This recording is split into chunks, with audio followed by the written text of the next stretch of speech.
Arthur Luis Pisa, il s'appelait Arthur Luis Pisa et Almeida. Il est né en 1928 à São Paulo, dans la capitale de l'État de São Paulo, à l'époque où la ville n'était pas une métropole comme elle est devenue dans les années 50 et une mégalopole comme elle est devenue dans les années 80. Il est issu d'une famille très aisée et influente de l'État. Son grand-père, qui était le fondateur de la famille, malgré ses origines modestes, il a réussi très bien ses études.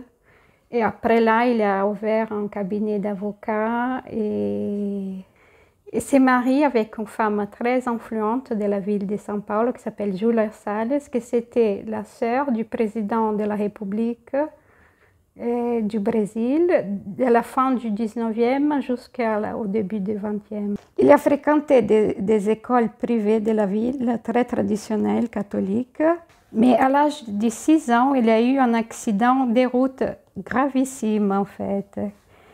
Il a un traumatisme crânien et cet accident est déterminant pour son avenir en tant qu'artiste. Parce qu'il n'a pas pu suivre les cours traditionnels de l'école, en fait. Il n'arrivait pas à suivre le développement de l'enseignement. Et à l'âge de 6 ans, il arrête ses études.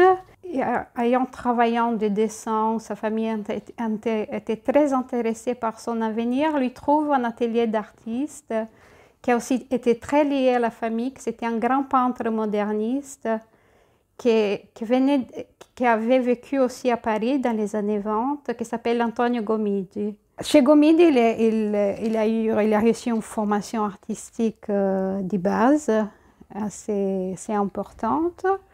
Et surtout, il connaît le cubisme cézannien. Comme la gravure à l'époque, dans les années 50, était déjà très à la mode au Brésil, était promue par plusieurs institutions, il se décide s'inscrire dans un atelier de gravure.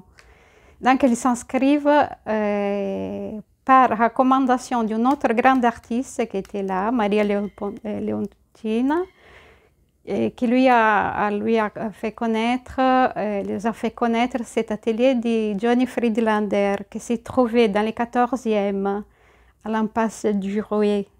Friedlander était le plus grand coiffeuriste de l'époque. Il était un virtuose de l'art coiffeur, de l'eau forte, comme il n'a jamais eu avant.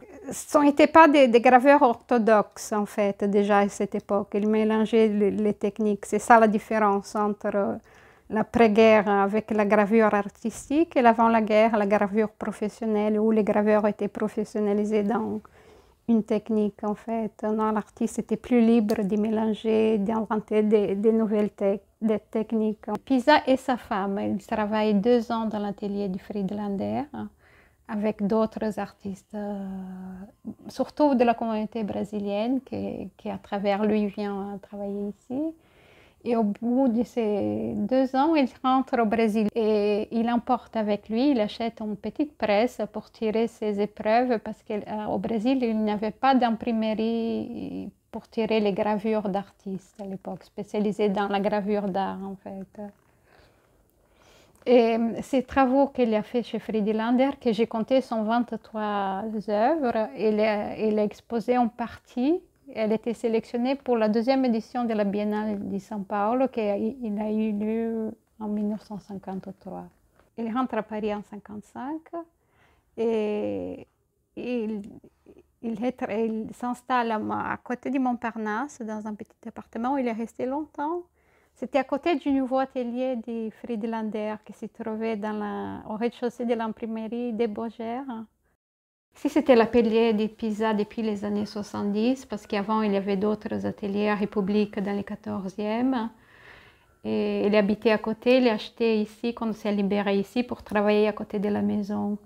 Ici, c'était les salons. C'était un lieu pour recevoir ses amis, artistes, les collectionneurs, ses galeries, tout son monde professionnel et amical.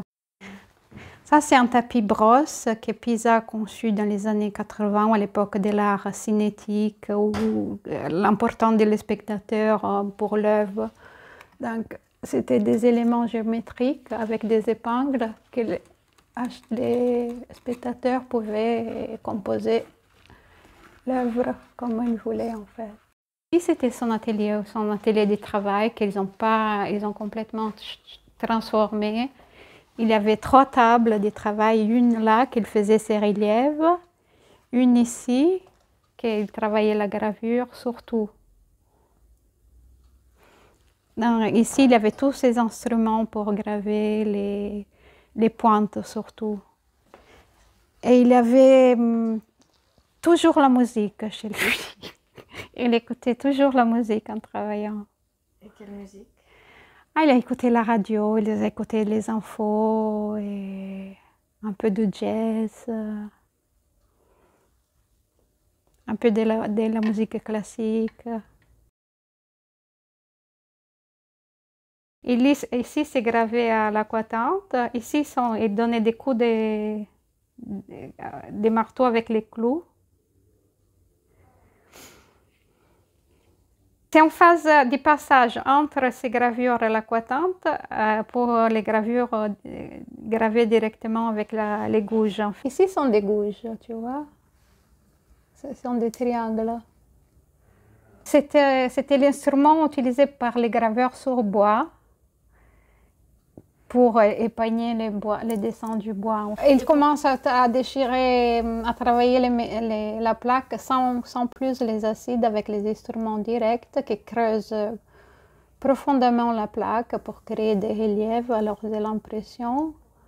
Je ne sais pas pourquoi il a commencé à utiliser, il trouvait des outils un peu... Il faisait des recherches du matière du support. Tu peux voir les tapis brosse, ces trucs, c'était des outils qu'il trouvait. Il était trop créatif en fait dans la recherche du support des outils.